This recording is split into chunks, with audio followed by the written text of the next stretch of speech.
Hello, my name is Laura. Welcome to my channel.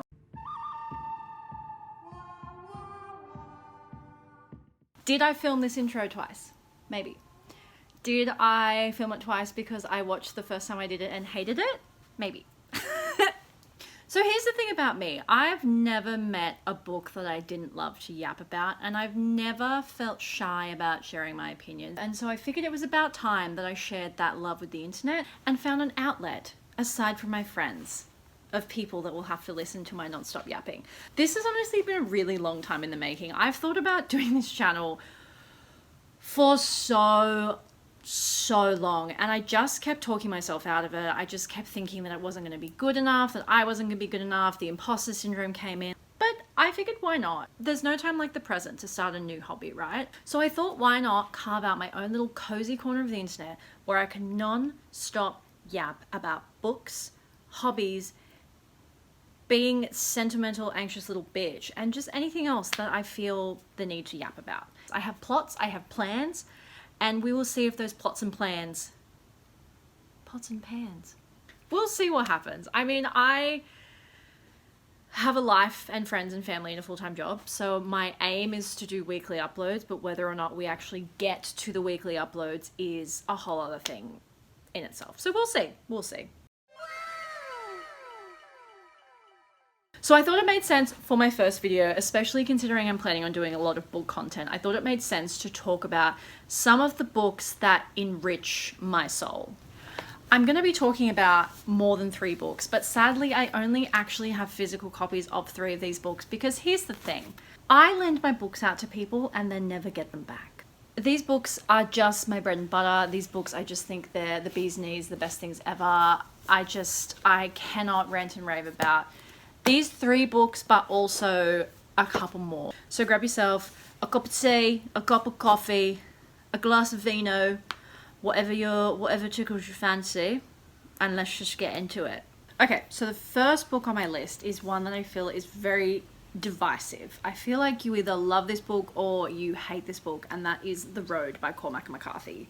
I read this book maybe back, I want to say 2011, 2012. It's probably one of those books that I think about on like a weekly basis, and honestly I feel like with how our society is going, it's becoming more and more relevant, some of the topics that the book talks about. The plot summary of this book is a father and a son who you never find out the name of are walking through a post-apocalyptic world in America, and they're traveling from one side of America to another along the road because they've heard that there's kind of like a utopian society on the other side of the country that they're trying to get to. And that's it. That's kind of the whole premise. The author really doesn't give you a whole lot to go off in terms of you never find out what has really happened to the universe that these characters find themselves in. You never find out the father's name, you never find out the son's name, and you never really get a whole lot of details about their lives either.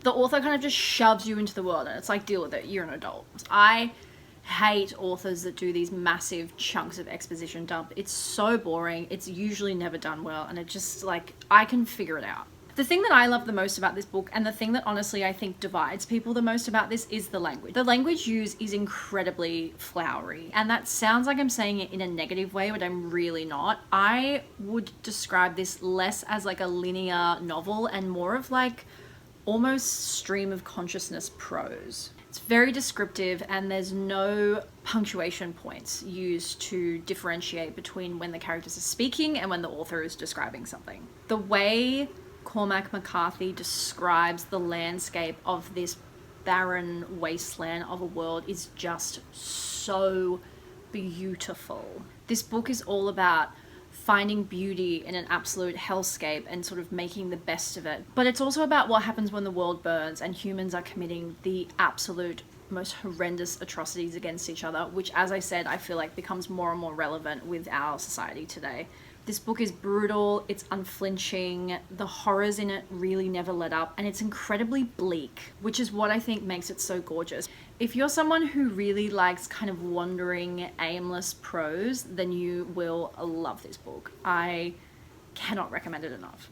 The second book I want to talk about is Bellies by Nicola Dinan. So this book is much more recently. This actually came out either the beginning of this year or 2023. Do you know sometimes how you just find a book that from page one, you just know in your heart and soul that you're going to love and is like written for you? This was that book. I just knew as soon as I picked this up and started reading it that this was going to be a 5-star read for me. Bellies tells the story of Tom and Ming, who meet while they're out at a party together, and they sort of instantly fall in love. Like, their connection is very strong and very instantaneous. And Tom is a very type A personality, and he starts kind of planning their life after they graduate uni and where they're going to live and what they're going to do. And then just as they're sort of graduating, getting to move into that next phase of their life, Ming reveals that she is transitioning. Bellies is just so beautiful. The characters and the way they are written are so impactful and real. I find a lot, especially in queer stories, that the characters are sort of lifted into this kind of like a halo angel position, like they have to be perfect human beings. And I love the fact that Nicola didn't really shy away from making these characters have flaws. Just because Ming is a trans character does not mean that she is perfect, does not mean that she is immune from being, you know, a little bit of an asshole sometimes. But I also think it's super realistic that in the book, all the characters start in their early 20s and they're doing the dumbest shit. As the reader, you sort of cringe. But also, same. I probably would have done the same thing when I was 21 and my frontal lobe wasn't fully developed.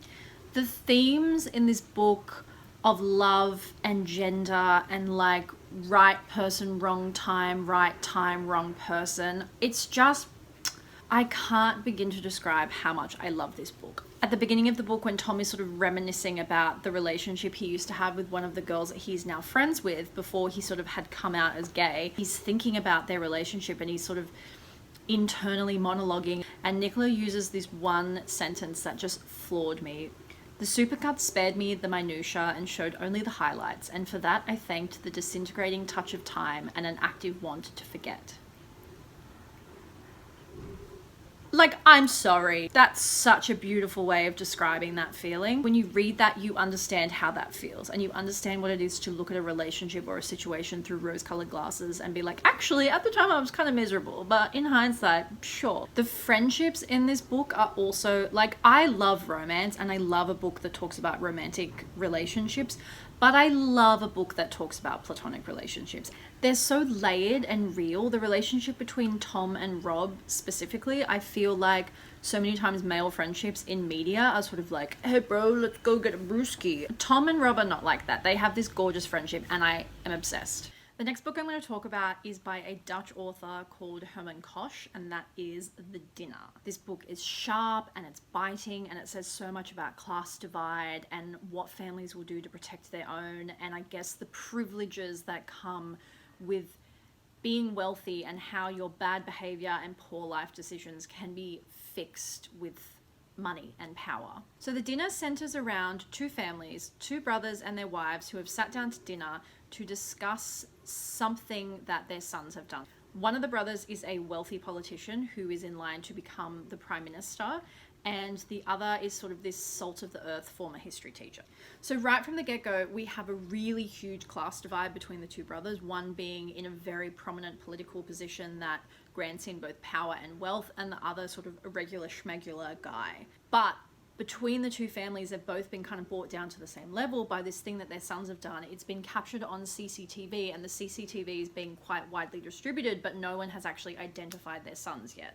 As we progress, the families kind of unravel and sort of begin to spiral as they try and plot to work out the best way to move forward and save their children. At the start of the book, you actually don't know what the sons have done, and you're sort of drip-fed information as the book goes. At its heart, this book is almost kind of about like the nature of evil and how in modern society we so often will cover this up with like manners and good graces and social niceties. It's so well done. Herman Koch really has you in the dark right up until the end. Like, you think the book's going to go one way and then it goes entirely the other way, and the ending of the book really will just stay with you. If I was going to pick something more popular to say that like that this was akin to, I think I would say it's very kind of similar to Gillian Flynn's Gone Girl. So I think if you enjoyed that kind of mystery thriller, unreliable narrator, you will really like this book. Speaking of Gone Girl and women doing unhinged shit, let's get into my next pick, which is Boy Parts by Eliza Clark.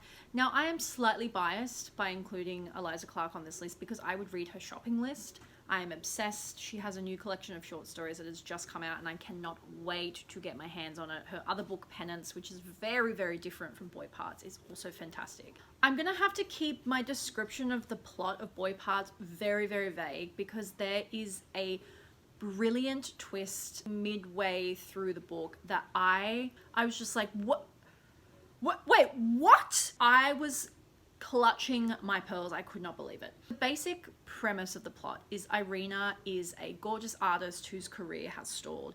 She's offered an opportunity to showcase her photography work in this very prestigious London showcase. So Irina's shtick is she takes like vaguely explicit photos of what she calls average looking men. This, in my opinion, is one of the best, and I say this as a compliment and with love, no plot, just vibes. It's really just about Irina being the absolute worst human alive. Irina is evil. She is so mean to her friends. She is such a bitch. She thinks she's better than everyone. She thinks she's smarter. She thinks she's more talented. She plays the victim and basically like, woe is me as to why things in her life haven't turned out the way she wanted them to. But at the same time, acknowledges that she is the beauty standard. Like, she gets so much pretty privilege and she knows that. This book is dry, sarcastic, it's witty, it's so sharp, and it's so funny. There are so many quips in this book that are just so fucking funny. At one point, Irina is having a conversation with her best friend and she's sort of internally musing about her best friend talking about her latest celebrity crush. And she says, she was talking about that white bread, absolute fucking baguette of a lad, Timothy Chalamet. The whole book is just like funny quips like that. And it's so self-aware, and the book knows that its protagonist is just the worst. Like, at no point are you really set up to root for Irina or to like her in any way. It's expected that you will hate her. Try not to read any reviews because I feel like a lot of reviews refer to Irina as the female which I can't say because I feel like that's a huge spoiler and it gives away the twist, and the twist is what makes this book so good because it comes out of nowhere, it's so unexpected, and it's just it's so good. I support women's rights, but I also support women's wrongs. The next book on my list is Nightbitch by Rachel Yorda. This is actually I believe, a debut novel from this author, and I actually cannot believe that it slaps this hard. Like, how is this your first book and you've done so well? So Nightbitch centers around the mother and her son, the boy, and then her husband. None of these characters, I don't think any of these characters are given a name. I could be wrong. Maybe the husband has a name and I've forgotten it, but I guess that's kind of part and parcel with the book, right? The mother used to be a successful artist who has given that up to be a full-time mother to her child, but she's also working like a part-time day job that she really hates. Her husband, Bless, is an absent dolt. Like, he seems to be a very good-hearted man, but he's next to useless when it comes to offering the mother any sort of assistance when it comes to, like, the mental or physical load of taking care of their son. Like, he travels a lot for work and will be gone for the whole week and then come home and just sort of expect dinner to be cooked on the table. And it's like, bro. So throughout the book, the mother kind of mentally unravels to the point where she actually begins turning into a dog that she calls Nightbitch. This book has so much to say about girlhood and womanhood and motherhood and the ridiculous crushing expectations that are placed on women, but specifically mothers, to kind of have it all and make it look easy doing it. Obviously, all of these comments are coming from my perspective as a cis white woman, and the character in the story is also a cis white woman. There's obviously no singular book that can really accurate sum up all the different facets of what makes up a woman and like the female experience. I really loved the connections that the author draws between wild animals and kind of the wild feral nature of what it is to be a woman. Femininity is so often associated with or portrayed as this like softly, gentle thing. And yeah, that can definitely be a part of it. But when you actually think about it, all of that really base natural stuff is so visceral and gritty, and all of the parallels are between that and like the wildness of the dog that she turns into is really quite beautiful. I mean, yes, women can be soft, women can be gentle, women can be emotional, but have you ever been stuck in a room with a bunch of teenage girls? They are feral. I was feral as a teenage girl. Am I giving Nightbitch? I wanted to read one section from this book that I just thought was so stunning. You light a fire early in your girlhood. You stoke it and tend it. You protect it at all costs. You don't let it rage into a mountain of light because that's not becoming of a girl. You keep it secret. You let it burn. You look into the eyes of other girls and see their fires flickering there. Offer conspiratorial nods. Never speak aloud of a near unbearable heat, a growing conflagration. Are you kidding? I love that so much. I think that so accurately describes the rage that we as women often feel, especially with everything that's going on in the world right now. You've seen the absolute feral rage of women unfolding in real time on social media. I love how I've only really remembered to have the physical books until right towards the end. I'm new at this, guys, okay? Be nice. So the next book I want to talk about is Really Good, actually, by Monica Heisey. This is another debut novel from this author, and I just think it's just the bee's knees.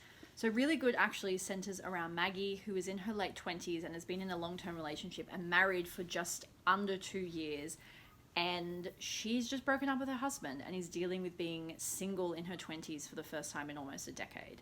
This book is just so funny. Maggie, I think, is incredibly relatable to any woman in her mid to late 20s / early 30s. If it wasn't so funny and if it wasn't written so well, it would be sad. This book is really about discovering who you are and learning what it is to be on your own and learning what it is to stand on your own 2 feet and really, at your core, figuring out your grit and gumption that you have within you. It's about waking up and realizing that the idealized version of yourself that you had in your mind when you were 16 years old is not realistic, and you can eat a whole cake in bed at 4 a.m. in the morning, or you can make positive decisions and bring about change in your life. This book could quite easily be tragic and quite pathetic, but it's written with such a huge heaping of self-awareness and humor, and it does end on quite a positive note. It didn't come across as being sad or hard to read at all. I cannot recommend this book enough. If you are looking for something easy, funny, but also relevant, you have to read this. So the last book I want to talk about, and I can't stress enough, I feel like I'm out here fighting a life or death battle to try and get this book out into the internet, into the hands of the TikTok girlies so they can do their work. This is a fantasy series that is so criminally slept on. I cannot handle it. With the renaissance we've been having recently of like romance and romantasy specifically, I actually cannot believe that this book has not been found. It's definitely an older book, and I did actually check prior to filming this to make sure you can actually still buy it. I would so strongly encourage you to check with your local independent bookstores first, but you can get it on both Kindle and Amazon as a paperback, and I will leave a link below. But as I said, please check with your local independent bookstores first. Obernewtyn is the first book in a 7-part series. It's written by an Australian author, which we love, and it centers around our heroine Elspeth, who lives in a post-apocalyptic world. You can kind of piece together from the context clues and work out that it's most likely like some sort of nuclear explosion that happened in past time, wiped out a huge portion of the population, and it's made large areas of the land like totally uninhabitable. The society exists in kind of like a military / church state. There's this group of religious fanatics called the Herders who are essentially in charge of the government. Elspeth is an orphan who has like mental abilities, kind of X-Men mental abilities, and she keeps that to herself because people with these powers, that they got these powers after this thing called the Great White that wiped out everything. These people are often either burned at the stake as heretics or sent to like labor camps, one of which is like a big manor up in the hills called Obernewtyn. So Elspeth, it's a hard name to say fast. So Elspeth is discovered as being a misfit, as they're called, and she's shipped off to Obernewtyn, where she sort of accidentally uncovers this greater plan. For the leaders of Obernewtyn, some of the herders are trying to find the weapons that caused the Great White and sort of resurrect them. This freaking book has it all. Elspeth is so cool, and her journey and character arc and her growing into herself across the series as a whole is just so good. We have a love triangle, we have some morally grey love interest, we have like a mystery, we have found family, we have a sidekick in Elspeth's cat called Merriman, who is talking cat. Well, he's not a talking cat because the story is told from Elspeth's perspective, and she has abilities to be able to communicate with animals. Cat is so Salem from Sabrina the Teenage Witch coded. He's so like dry and sarcastic and crotchety. I love him so much. The sort of magic power system is really well done and really easy to follow. Like, it's not super complicated. There's not a million different phrases and terms you need to learn. The fact that this series has not had its flowers yet, criminal. Please join me in spreading the gospel. Please, if you watch this video and this series sounds at all interesting to you, please pick up the first book and please tell all your friends, because I'm dying to see this series all over social media. So those are kind of my favorite books of all time. If any of those sounded like they were interesting to you, I would highly encourage you to check them out. If you have stuck around all the way to the end, thank you so much for watching. I appreciate any support on this channel and any support moving forward. Getting the courage to actually record this first video, I have been so nervous in the lead up to recording this. I've been so nervous the entire time I've been recording this. You know, I am fully supportive of myself of doing the scary things, you know? Tackling your imposter syndrome, doing things that make you uncomfortable. So I hope you will join me on this YouTube journey, and I hope that you enjoyed this, and I hope that you enjoy my next videos. If you did like this video, I would love you to subscribe, give it a little thumbs up, leave me a little comment of encouragement. If you have anything mean to say, please don't, because I will cry. Look at you. Can you see that? I've been digging my nails into my hand this whole time because I've been so nervous. I didn't even realize I'd been doing that. Look at the little, that's from doing that. Humans are funny. Anyway, I hope you enjoyed this video. Thank you so much for watching, and I'll see you next week. Bye.